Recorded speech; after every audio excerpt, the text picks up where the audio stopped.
je suis rédacteur en chef de Cinémaniac et donc nous avons sélectionné Julie cette année pour refaire les prix Geneviève Bujold et Roy Dupuis. Elle a souhaité le faire en live ce soir, donc vous pouvez voir un petit peu Roy Dupuis qui est en train d'être fait à partir, je vous le rappelle, l'an dernier, de photos que les artistes Geneviève et Roy ont sélectionnées eux-mêmes lorsqu'ils étaient jeunes. Je suis une artiste multidisciplinaire. Je travaille beaucoup avec les couleurs, mais aussi avec les médiums différents. Je travaille aussi beaucoup avec la résine d'époxy. J'aime beaucoup travailler les personnages et j'adore le cinéma en fait. Donc tout ça m'a amené à accepter de participer pour la soirée et de représenter ces célébrités-là. Puis pour pouvoir le remettre en prix ce soir. Je vais appeler ici à côté de moi donc Pierre-Luc Funk qui est ici là ce soir. Hey! Iris Exantus, Kémy Saint-Éloi et Frédéric Lemay. Pour les resituer un petit peu par rapport à leur nomination, Pierre-Luc c'est sur le film Les Démons qu'il a été sélectionné. Frédéric c'est sur Le Rang du Lion.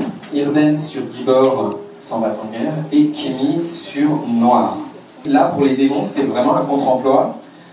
Oui, puisque ce n'est pas sur le volet humoristique qu'on est venu te chercher. Non, parce que je fais un pédophile. Et ça, ce n'est pas drôle.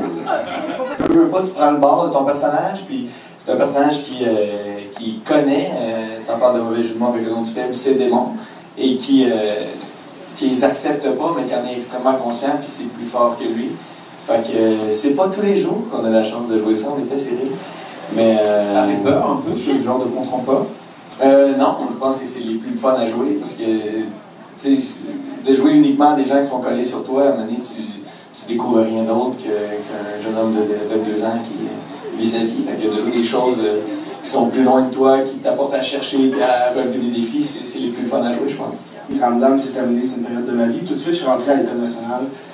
Fait que j'ai vraiment pu m'éclipser pendant 4 ans des loops de télé.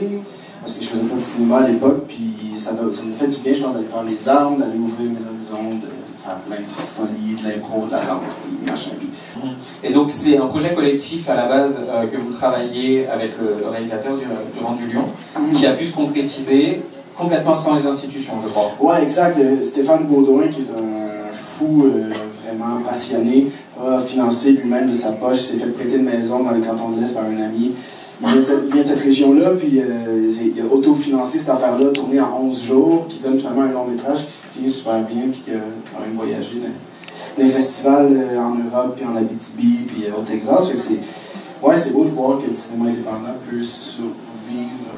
La manière que ça s'est fait pour ces personnages-là, c'était... je l'ai joué beaucoup plus près de mes parents que de moi. J'ai essayé beaucoup d'inspirer mes parents, de leur accent, de la manière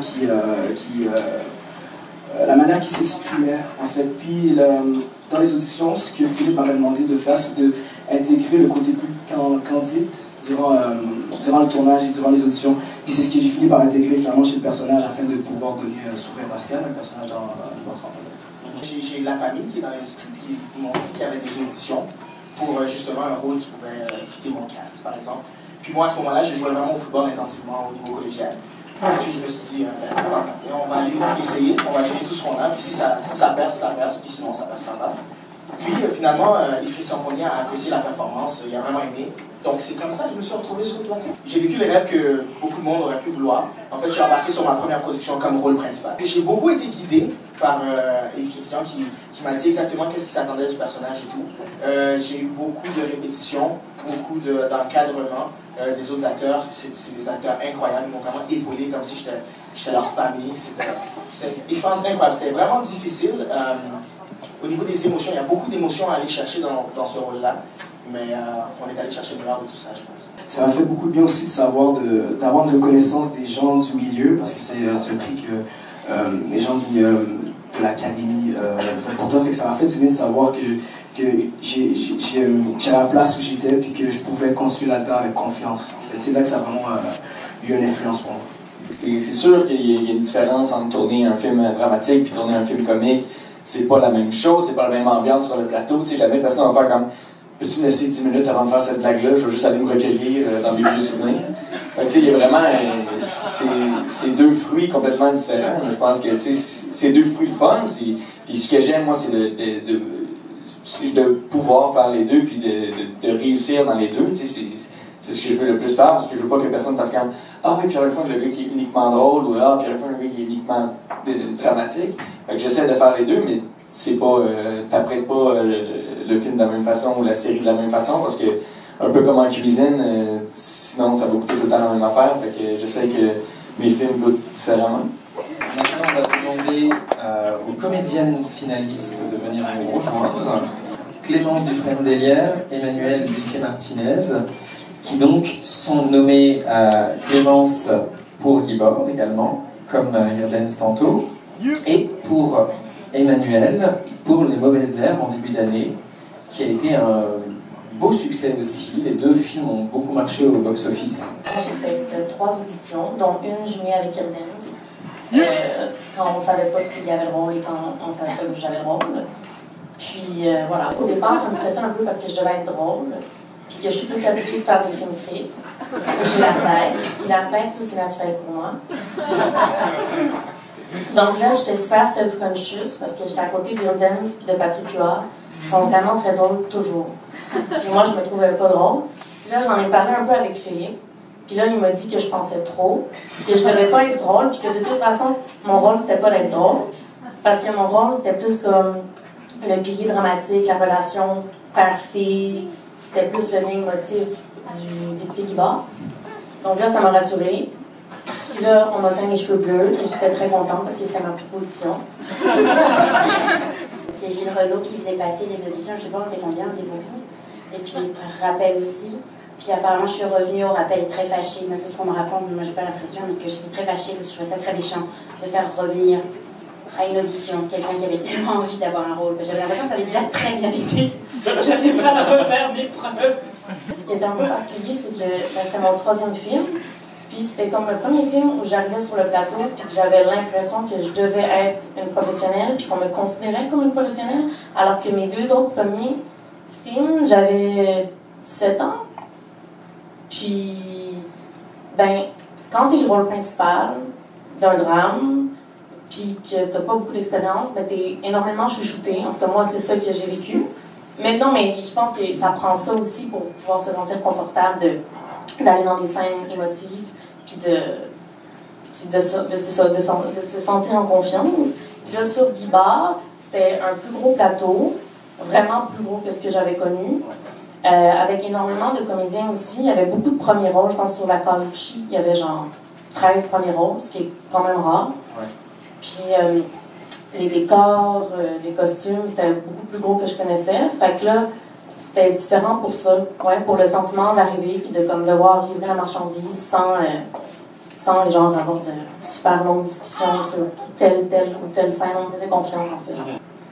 Dans un cas, je me suis pas aperçue que je tournais dans Les Mauvaises Herbes. C'était comme accidentel.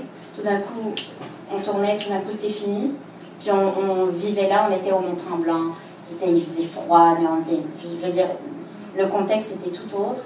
Alors que pendant la Révolution, là, on suait, il faisait chaud, on était tout nu tout le temps. Je déteste être toute nue. Donc Mylène, qui est arrivée ce soir, bonsoir. Mylène, il y a eu plusieurs années de théâtre, toi, et puis au départ des petits rôles en télé, puis c'est venu progressivement. Et enfin, des rôles importants au cinéma dernièrement, que ce soit avec Endorphine, le film pour lequel tu es venu aujourd'hui, mais également Embrassement comme tu m'aimes, et en janvier prochain, qui sort Nelly. J'ai commencé à faire beaucoup mes créations en sortant de l'école de théâtre, puis c'est ça, je passais beaucoup d'auditions, un peu comme tout le monde. On a tous ce parcours-là, puis beaucoup de refus, puis à un moment donné, il y a quelqu'un qui nous fait confiance. Dans mon cas, ça a été André Turpin. Donc, je suis contente d'être ici pour Endorphine, parce que c'est un projet spécial pour moi. Ça a été mon premier film, puis c'est la première fois que quelqu'un me faisait confiance pour un long métrage. Donc, c'est toujours important, puis on s'en souvient toujours. Puis après, ben, je pense que les choses s'enchaînent ou pas, mais pour moi, ça a été vraiment bien. J'ai travaillé avec 3 créateurs que j'admire beaucoup, puis voilà, c'est un parcours que je calcule pas vraiment, mais qui arrive comme ça. Je vais vous proposer de prendre congé et on va aller demander à Julie Leroy, qui immortalisait les œuvres, de venir ouvrir l'enveloppe des gagnants. On a donc un jury composé de 11 réalisateurs qui nous ont fait part de leur choix. Et dans un second temps, une ouverture au public cette année avec plus de 300 personnes qui ont voté. Mais c'est pas parce qu'il y a 300 personnes que les 11 ont moins de poids, c'est-à-dire que le poids du jury est bien de 50% et le poids du public est de 50%. Je vais juste reciter le jury final et le remercier en l'occurrence de son concours. Il y avait Anne Aimant, Chloé Robichaud, Louise Archambault, Mathieu Denis, Guy Edouin, Stéphane Lapointe, Jean-Sébastien Lord, Maxime Giroux, Éric Morin, Jérémy Battaglia et François Simard.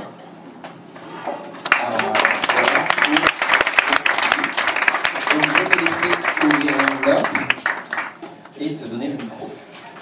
Le récipiendaire du prix Geneviève Bugeaud 2016, Mylène McKay.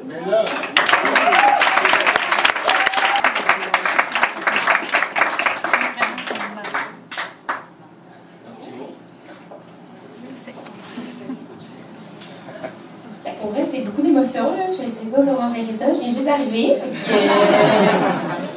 J'apprivoise tout ce qui se passe en ce moment. Puis je suis vraiment contente.